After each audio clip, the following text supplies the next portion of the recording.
What is up, Thrive fam? CJ Finley here again with another episode of the Thrive in Life podcast. I have my wife, Erin Finley, here with me today. We just hit 5 years of marriage back in June, and today we wanted to jump on the podcast and talk a little bit about the struggles of marriage, because I feel like we've talked a little bit through our relationship on here prior, but we haven't really dug deep into like what were the trying times and the things that we were working on throughout the process of not only being married, but before we even made that commitment to each other. And yeah, so I'd love to first welcome you here to the show today and then kick it off. Maybe you have a question or something you want to go into just to get going. Yeah, I think, well, this is a heavy question, but I guess one of the topics I think that we should cover on today's conversation is how to navigate a successful relationship when your lifestyles are similar but also very different. We've chosen two very different career paths, with you being an entrepreneur and me having more of the stable path. And I think that it works well for us now that we've navigated it together and had a lot of tough conversations and worked through things ourselves. But I guess my question to you would be, looking back, would you have done anything different in our relationship prior to marriage? What do you mean by different? I guess what I mean is like, well, my mind keeps going back to your path of quitting your job and everything. Would you have maybe jumped on the kind of self-development train sooner? Or how, I feel like you've just had so much personal growth in the last even 5 years that I feel you've morphed into kind of a different person than you were when we reconnected. And we've both done that. We've evolved, and I think we should. But I guess, is there anything that you would do differently, or are you proud of every transformation, I'll call it? It's a good question. I'll backtrack a little bit for people that might not know our relationship prior to I jumping into entrepreneurship. So for me, I feel like I was on the self-development journey prior to reaching back out to you. I feel like part of my self-development journey was having the confidence to even send a message to you and say, hey, I want to come visit. And that, when I look back, like that took a lot more out of me than I give credit to. Like, not, I guess because I've now had 8 years to reflect on that, I hang around people and they second guess themselves a lot, and the courage and the confidence, they're looking to build it. And I just look back and I'm like, why did I send that message to you? Like, why did I get in the car and drive 12 hours to ask you out? So the only difference that I think the only thing different I would do is I probably would have invested in a coach or a mentor. Like, if I go back to help our relationship, you mean? No, for myself. Like, I've gotten so much out of like men's group recently over the past, like, I'd say 2 years. I wish I had done that in like 2015 when we were first getting together, because we did have some hiccups along the way. And I didn't really have any friends in Houston when I was first there. So I was just shooting from the hip. So my advice would be to my 25-year-old self, like, invest money into somebody that's already where you're at in terms of being a man. I was investing the money in terms of like getting the certifications for personal training and spending the money to go to a startup hub and all those things. But I didn't really start to invest money in my relationship with myself, therefore my relationship with you, until I was over 30. Nearing 30. Something that I've heard you tell other people, and you've said it a lot in telling our story, is that you had to become the man that you wanted your future wife to be attracted to. At what point did you have that realization that you weren't that man, and that, like, you needed to make a drastic change? And like, what was that first change for you? The first change is literally just asking, who do I want to be with? What type of person? And you mentioned lifestyle. When I reflected on what I wanted to be doing during my free time, because I knew that I would need to be working and my significant other would be working too. But during free time, what do I value? And one of the reasons that I looked up to you so much is partying and like celebrating was never a part of your lifestyle. Your lifestyle was always driven to perform in all areas of life. Like from the moment you wake up to the moment you go to bed, even in the little stuff, like the little things you do throughout the house. And when I thought about who I wanted to be around, I know my weaknesses. I know what I'm weak at. I wanted somebody that complemented that. So what really kicked it off was Instagram and social media, being able to see that there was people out there that clearly were pushing the needle in certain areas of life. And for you, you started posting your fitness stuff. And that was the first attraction for me. It was like, oh, you're an engineer, you have a full-time job, and you do the fitness, the style of fitness that I do as well. Like you invest a lot of time and energy into that because you love it. It's not to look good. It's not to brag. It's not to like, we don't put up our mile times and we don't put up our workouts because we're like, oh, look at us. I didn't want that type of person. I wanted somebody that I knew for 50 years would do it regardless. And then I knew that that would be you because of your dad. So you kind of just look down the line of who I want to be with. And then you reflect as a man, like, okay, if that's the type of person I want to be with, well, what's she doing on a Friday night? What's she doing on a Saturday and Sunday? So I started mimicking that and it worked. And I just became that person that on a Friday night, I still was like drinking a little bit, but you noticed the difference when I visited you, like that wasn't the goal. The goal wasn't to get drunk. The goal was to have fun and dance and live. It wasn't the cherry was I could have a few drinks and be okay. Obviously, I don't do that. I don't even do that anymore because I don't need it. It's not a value add. It's a value.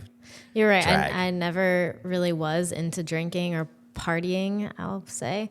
In college, I didn't really go towards that lifestyle. And I always thought that it made me kind of like not fit in. And I think what I realized down the line is that maybe I was just good. You don't want to fit in. That's maybe. the thing. Like I wanted to be with people that didn't want to fit in. That to answer your like I was like tired of fitting now in in. my 30s, I could care less. Like I have the confidence now to just I enjoy doing what I do, and if I spend more time alone and doing the things I like to do by myself or with you or with a small close group of friends, that's fine. I think in their 20s, and that's a lot of times when people are starting relationships, having the confidence to know what you like to do and be okay with that, and then just find your tribe of people that is aligned or that inspires you to keep doing what you enjoy. Yeah, I mean, for you, it's you left the only environment you knew, which was the East Coast, and then it didn't matter about fitting in anymore.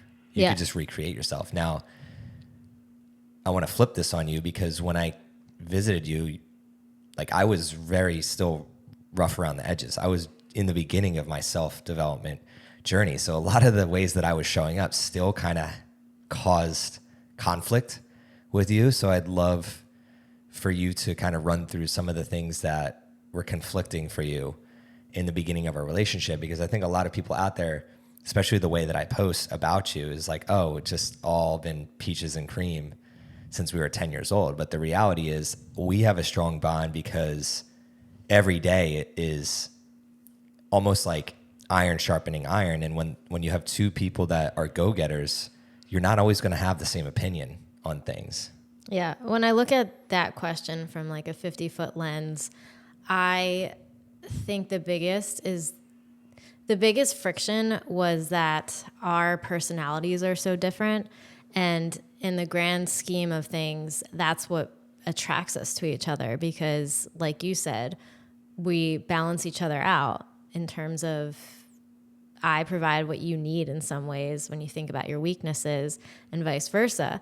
But I think that even if you're attracted to someone who's very different from you, it doesn't mean it's not going to come with its own set of problems. In fact, it's probably going to have more problems at face value than if you were to be with somebody who's very similar to you. And so I think what you have to ask yourself is, if you're contemplating spending the rest of your life with someone who's either very similar to you or very different from you, are you willing to make the sacrifices to make that work? Because I think both scenarios, I'm not going to say there's one right way to make that decision, but both scenarios come with their own downsides. With us being so different personality wise, and for anyone listening that doesn't know us personally, I think just listening to who you are on the show, are a very outgoing, outspoken person. You're not afraid of any judgment. You say what you feel. You leave your heart on the line. You give your heart to so many people, but you're also very direct. That can come off in certain ways that people may not be used to or may not be received in the way that you intend. And I'm way more soft-spoken, deliberate. I take my time before I speak in certain things. I'm not like you in that I don't always speak my mind freely. I'm working on that. But I have a lot of thoughts. And that's behind closed doors. We like to talk. And I'm also, I would just say, maybe more introverted. But we do balance each other out. And I think you inspire me and I inspire you in many ways. But because of the way that I am used to,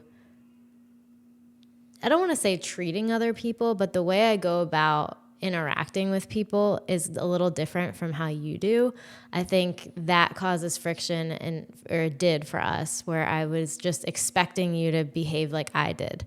And when you have expectations, that's when you have disappointment. You got to give the crowd an I'm trying to think. It's tough to think of a very specific example, but I'll try to put one together where this is just kind of general, where, we could be out with a fairly new set of friends, and you're the type of person where sometimes, no offense, but like, I feel like I have to like cringe up sometimes based on what you say and how you've done much better lately. But early on in our relationship, I think you were missing, you don't have a filter, and I think you were missing a lens of like, all right, I don't want to call it EQ either, because you have that, but just this all right, who am I talking to? I don't want to overwhelm this person by being so passionate, and maybe they're sharing something about them, and you just go all in and kind of make them feel like, whoa, all right, this guy's really intense. Intense is a good word for you. And that's an amazing trait that you have, and I'm not downplaying it or criticizing it at all. But for me, that was something I had to get used to. And I think for a while, I wanted you to change to be more like me, and and there's no right way. But I think that not recognizing who you are, appreciating it, telling you ways to subtly improve and still be who you are, but in a way that's So this is the funny part. It's the intensity is what even got the relationship in the first place. Intense is saying, I'm going to drive 12 hours and I'm going to ask you out. So the thing that I think in the beginning that was friction is because of the way that you show up and see the world. I live in a way that I'm so intense that it either attracts or repels. And that's why, let's see, 2017 is when I quit, so that's 6 years. 6 years in the full-time entrepreneurship, I can say I have a tribe because they appreciate the intensity. Now, do some people think I'm over the top or I'm too much or maybe I've been an asshole to them? Sure. My intentions are always, I just want to help and I want people to live their fullest life. I'm not going to change myself to make you feel better. Now, where I've done better in my relationship is I only have so much intensity to give. The older I get, the more I realize that. So I have to point the intensity in the right areas. Yeah. Because what would happen is I'd be, let's say we're out and about, just like you were talking about, I'd be intense in that moment. And then I'd be in another moment throughout the day where I wanted to pull that intensity out of myself. And instead of like the good side of intensity, it'd be the bad side, the argumentative, the frustrated, the annoyed. So really it's just I've tapped into where should my intensity go and flow, and also who's going to receive it, because I learned over the years, like if I am intense and the person doesn't receive it well, it's lose-lose. Like I just wasted my energy on somebody that's not going to receive it well. So they're not going to take it. And then now I don't have the energy for an instance where the person could receive it well.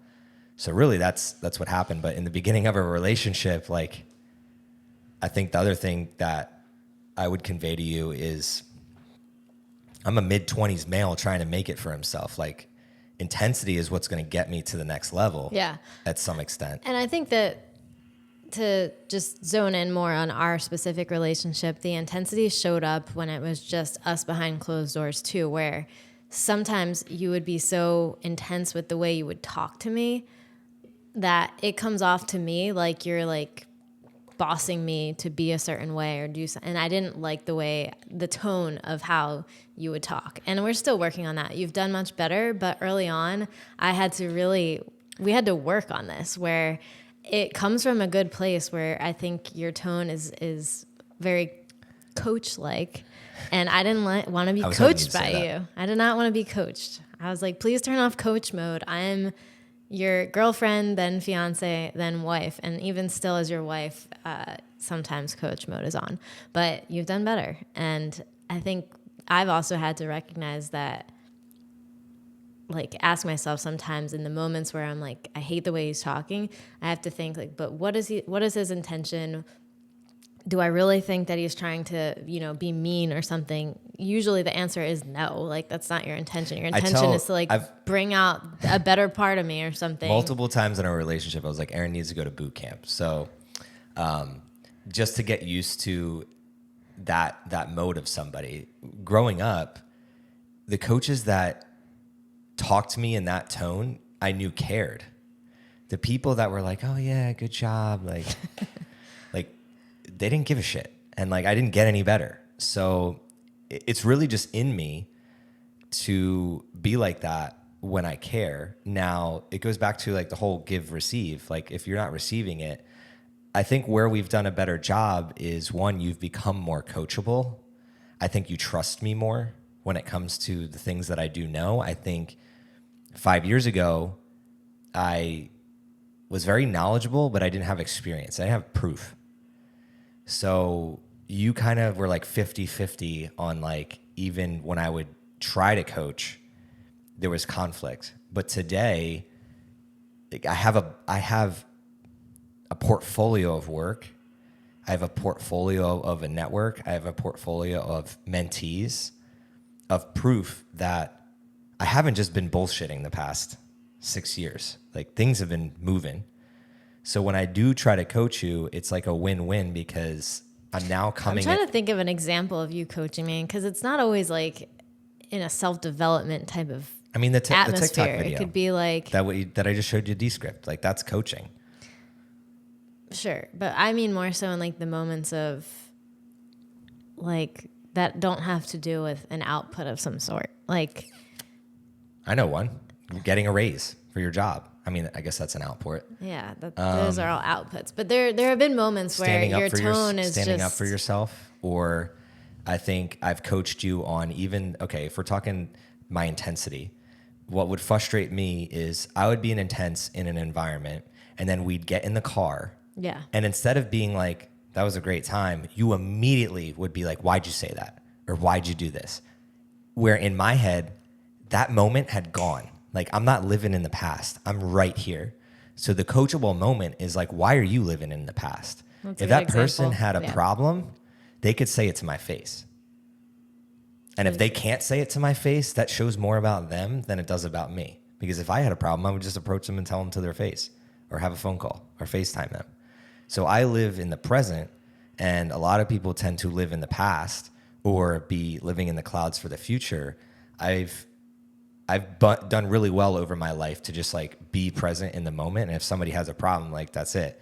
I don't want to be up in my head of like, I said this thing. What if that person thinks this or thinks that? Like, I don't have energy for that. I have so much shit on my plate that I think that was another coachable moment. I was like, your life, you should be filled with so much stuff that matters, that little shit doesn't matter. That what that person thinks just doesn't matter, because you have so much of a bucket of good and things that fulfill you in each moment that you don't even think like that. So those are coachable moments, I think. Like specifically in the car, I think I coach you a lot. Like we have a lot of time when we're driving where I'm coaching you a lot. And I want to like you coach me as well. So it's just a different vibe. Like it's yin and yang. Yeah, and I think something to convey here is that it wasn't overnight that, like, two things.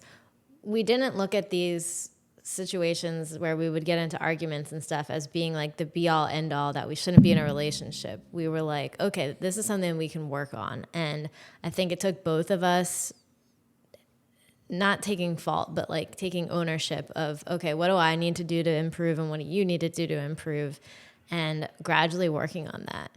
And I think over time it's improved. It wasn't like an overnight thing, but now, we're 5 years married. We've been together since 2015. So it's been a process of working through things that, we're still not perfect in every way. We never will be, but having open conversations about like, hey, when you did that, like I didn't like it. And that brings up a great point. You also learn over the years, like, when to have that conversation. Right. I feel like in the beginning you were very jumpy. So you felt something and you're going to jump on me as soon reactive? as the great example is we're out to dinner, and then immediately when we get in the car, I'm like feeling great. I'm like, we just had a great dinner. And you jump on me. Hold up, let me finish this. And then I shut down. So if I have a problem, I don't even know how to communicate it for like 3 days. So it's like the complete opposite when we were first dating, where it's like you're jumpy and then I hold things in. So, and then I would blow up and it just wouldn't even be about the same thing anymore. And I think men and women are programmed in different ways. I feel like a lot of people struggle with that. But the difference, I think, between us is the word commitment. Like from day one of dating, we looked at each other and we said, we're going to give this everything it's got. And I don't think people don't take the plunge. I feel like that's a great slogan for like how you should go into relationships. Go all in. Even if you don't end up marrying that person, go all the fuck in. Know everything about that person, want to know everything about that person, and just like give your heart and everything that you have. Don't give up once the rock, because there's going to be bumps. No, go harder. Yeah. And I think like once it got a little tough, we go harder. We're just like, okay, how do we invest in this? How do we do better at this? How do we become better teammates? And that takes selflessness. Like we're very selfish with our time and with our individual goals and things like this. But from day one, I think, of our relationship, we've been committed to, we're going all in and there's no looking back. It's only forwards. Yeah. There was a point though when we were engaged and I remember being like, oh my gosh, this needs to get better if we're going to get married.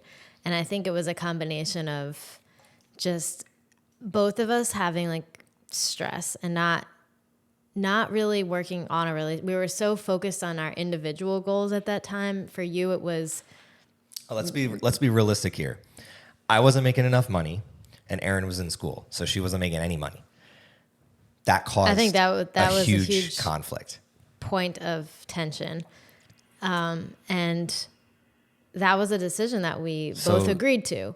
So let's go through like why did that create tension from your viewpoint, and then I'll say my viewpoint. Why did it create tension? I think for me it wasn't necessarily that we were both in like student mode. It was more so that it wasn't clear what you were doing. I was like, what is he doing? I remember being at our counter in Austin in this crap apartment that had no lighting, and I'm sitting there trying to study for an exam that I have the next day, and you are out on this like yacht thing in the middle of Lake Travis, and it was a work thing. And I remember seeing stories of that and being like, cool, you're working. And I was like so heated up inside. And that is just a microcosm. There was many times where I was like, you're working right now? Like, what? And that was the tension for me because I couldn't see the long-term vision. We didn't talk enough about the long-term vision of what you were doing. I see now you were building these relationships. Back then, how did you view work though? What did work look like in Erin's world? Work looked like what I knew work was, which is have a job. Yeah, do what you're told. Show up to this desk. No, have not do salary what you're told. and benefits. Not do what you're told, but have an explainable career. Fit in the box. So that Erin, this is the thing. This is the other thing with relationships. You felt uncomfortable in environments where people would ask what your husband did and you couldn't answer. Not just that. It's not just that. That might be one small area of the discomfort, but there's a lot of discomfort in the reality of what we were facing, which was I was in school for 2 years. I put my career on hold for this. For something you wanted. For something I wanted, but we agreed to. And guess who moved here knowing 0 people and agreed to say, you know what? Let's press pause and go to this place. Yep. And I could say, and I could rebuttal you right now because it ended up being a better city for you anyway. Yeah, I'm just bantering back and forth. Yeah. But yeah, I would say that was it. It was this very huge lack of clarity on what you were actually doing. And, it improved.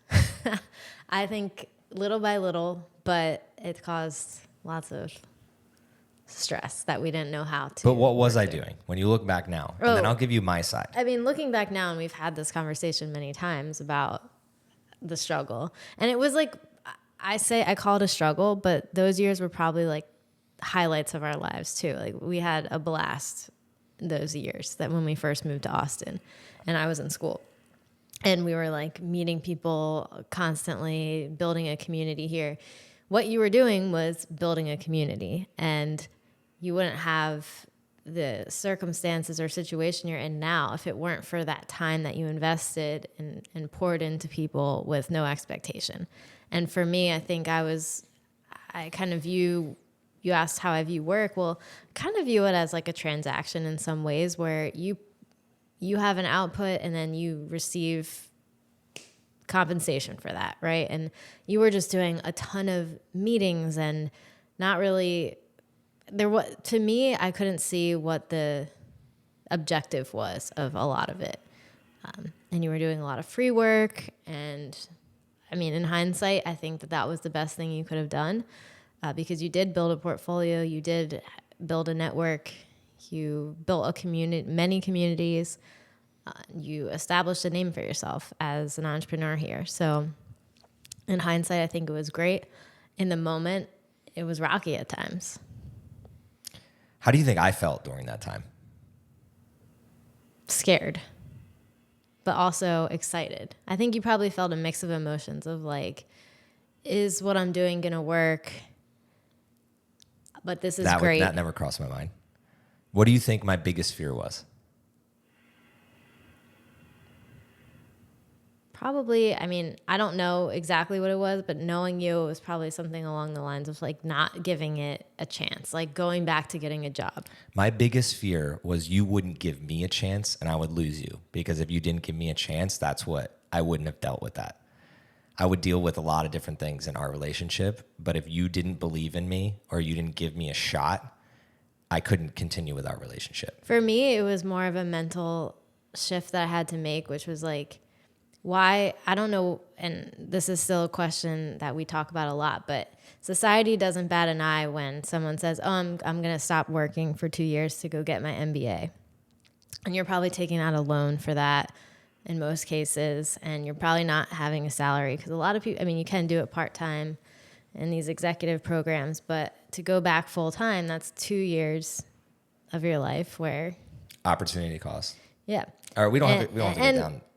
But for me, like, I had trouble accepting that you were taking those same 2 years in a similar way. But in reality, you were.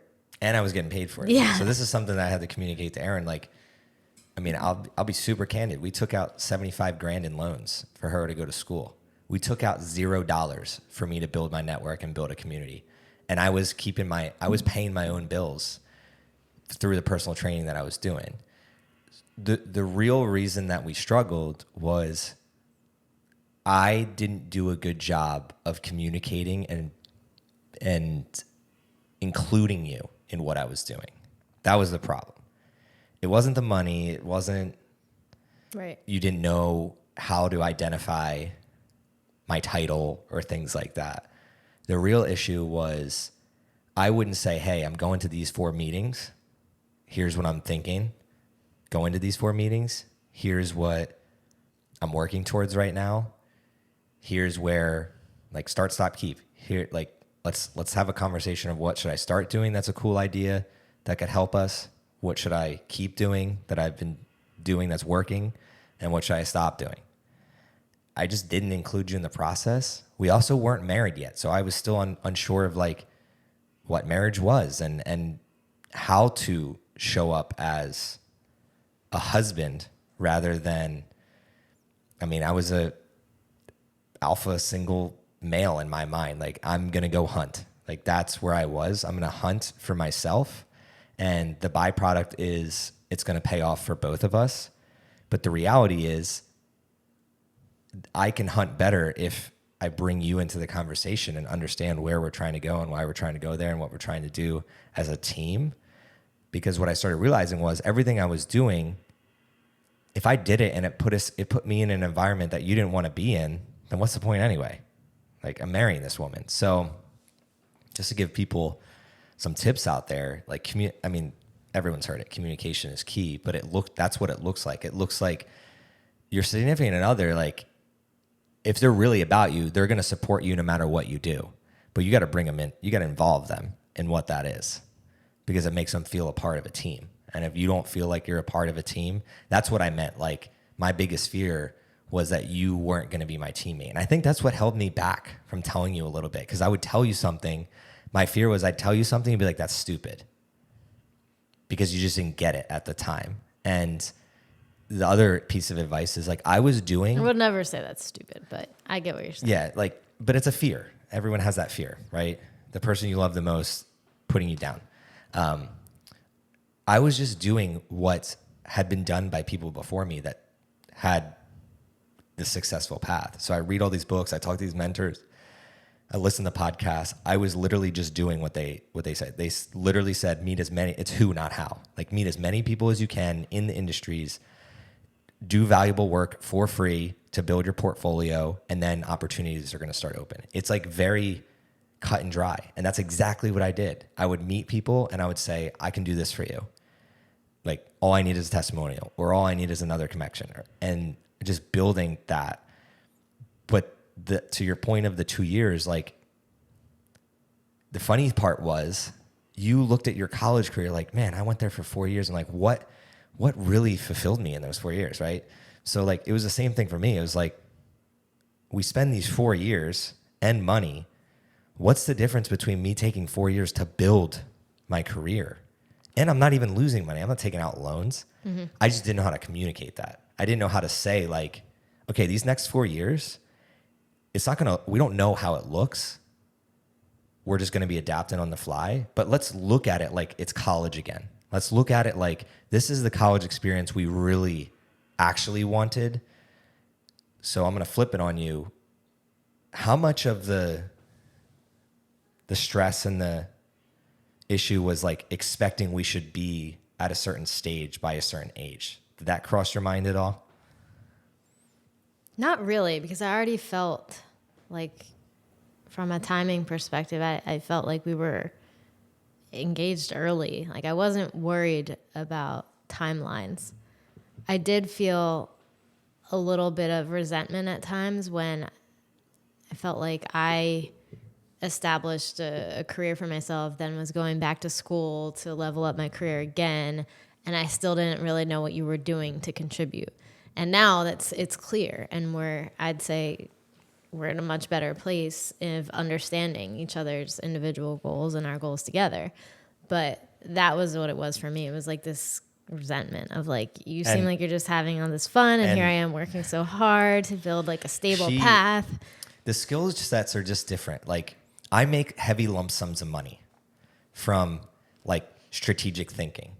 Erin, I've called you worker bee your whole life. Like, you operate on a different, we're not the same. You operate at a different level. When I say lump sums, like a good example is I would have to explain to her, because we would talk about resentment and how certain things we didn't like. I would say, I literally helped you get a $30,000 raise. What I mean by that is Erin was going to go in to a job and ask for a certain percentage. And I said, no, you're not. I'm going to walk you through how to get 25% more, 50% more. And you did that and it worked. So what I would have to communicate is like, we're a team. I'm helping you in ways that if I wasn't here, that would not have happened. These are skills that I've learned because of the things I'm studying and the people I'm around. And then if we leveled up even more, it's like our house. The number one thing that we've ever made money off of is real estate. And I found my realtor because I helped Matt Delgado help get his chiropractic up on the ground. And he connected me to Ian, and I had a conversation with him at Cherrywood Coffee House, and we picked him as a realtor because we valued him as a human being, not even as a realtor. He is a husband, has 2 little girls. Like, that's the person I want to give my money to. So I learned these values and these principles, but I didn't know how to communicate, how to show them to you early on in our relationship. And when we would have conversations, though, this is a perfect example of coaching and how like Erin's very coachable. If I were to communicate it in a tone like I just did now and not aggressive, Erin would be like, okay, I see your point.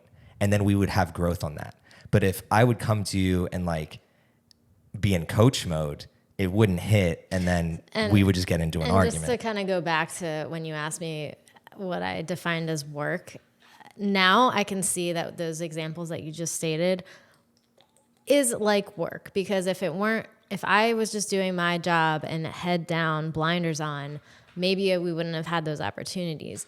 But you having the network that you built and having the eyes open, having the ability to have the eyes open for opportunities has helped us in ways that wouldn't. I've never thought to ask you this.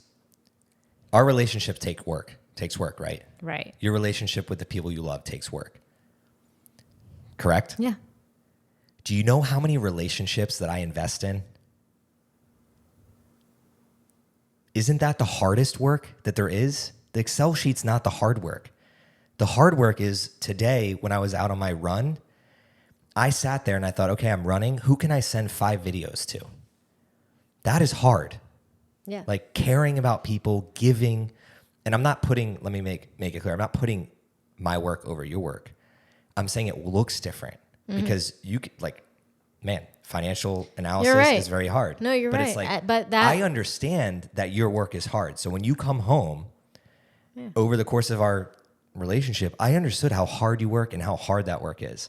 But I don't think you've always understood how much energy it really takes from me and the payoff of what that energy could be. Yeah. And I think we've started to see the payoff of your energy into people in the last couple of years. And that was something I couldn't see in the beginning. And now I think that has bought trust and has helped me be a better supporter of you. 100%. And let me give Erin so much credit for this, because the way that support looks like is literally last night. Like when I had a men's group, I had a meeting, I had a phone call, a meeting, a men's group workout, and then I had to stop by Sphere Austin. They were running an event, and I wanted to meet some of the players.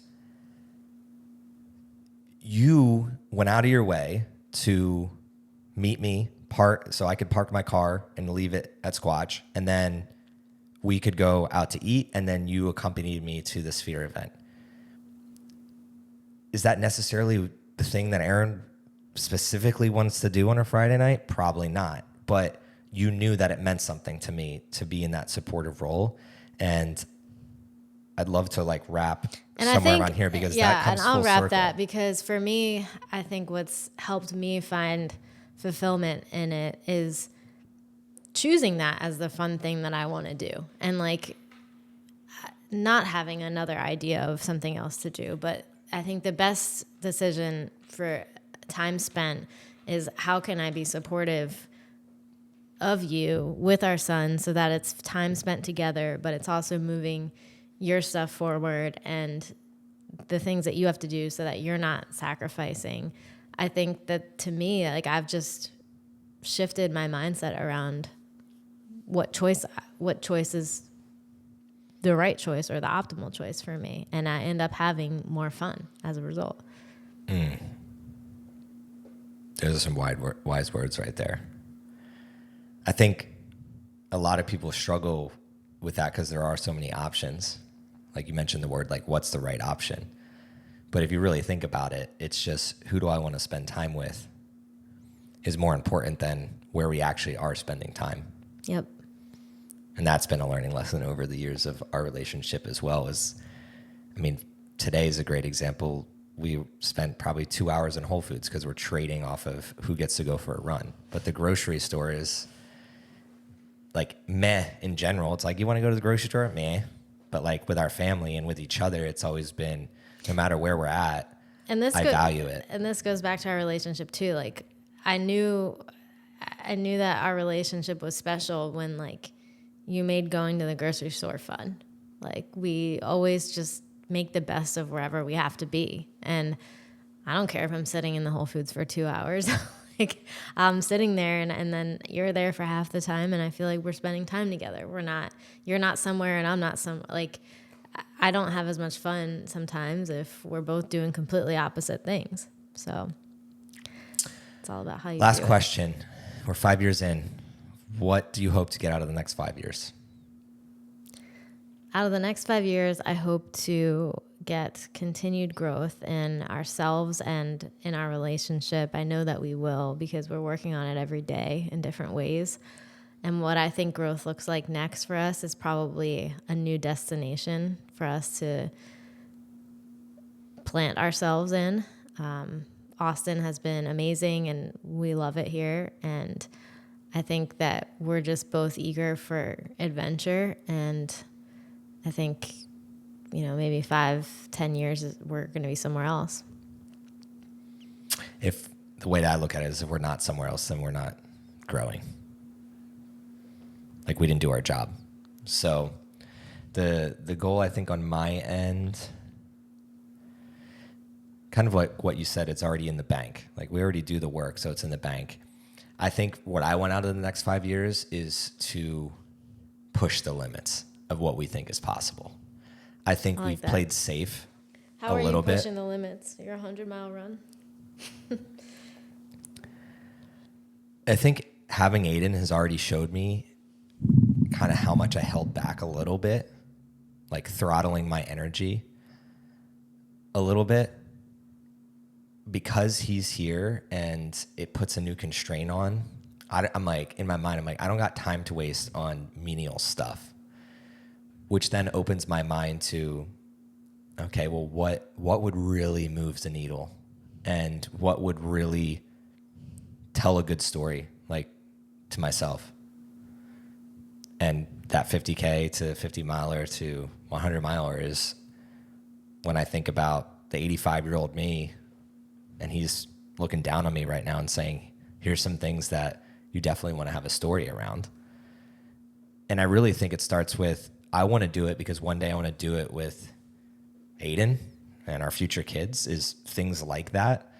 I think another thing that when I think of like pushing the throttle is it's not necessarily like work driven. It's like, I have this truck. Let's rent a camper and like do something new where we like go camp. Like Erin and I have never camped together. We don't know what the hell we're doing. right? Like if I were to be like, we're No, going but to do we'd this. figure it out. Yeah. And how much fun would that actually be? Like really fun. So I want to get creative with ways that we can really push our limits of what it means to live. And this brand means so much to me. It's my other baby, where how do I represent thriving on life? When I think of now that we have a growing family, it doesn't always mean like growing my bank account. It means growing the adventure. Like you said, like we want to have adventures. So we'll end there. If you listen to this episode and there was anything that you specifically took away from it, please connect with Erin and I. Shoot us a DM on Instagram. We'd love to hear from you. If you know somebody that could potentially benefit from some of the stories we shared here today, please share it with them. That's really what I want out of this episode, is to just help the world and help people thrive. The easiest way to do that is take this link and just shoot them a text message. You are thinking about it right now, so just take that little extra action and do it. And then last but not least, if you can give us that 5-star rating and review, I'd really appreciate it, because then we get more people to hear this, share it, and thrive on life. This is CJ Finley with the Thrive on Life podcast. Thrive on, y'all.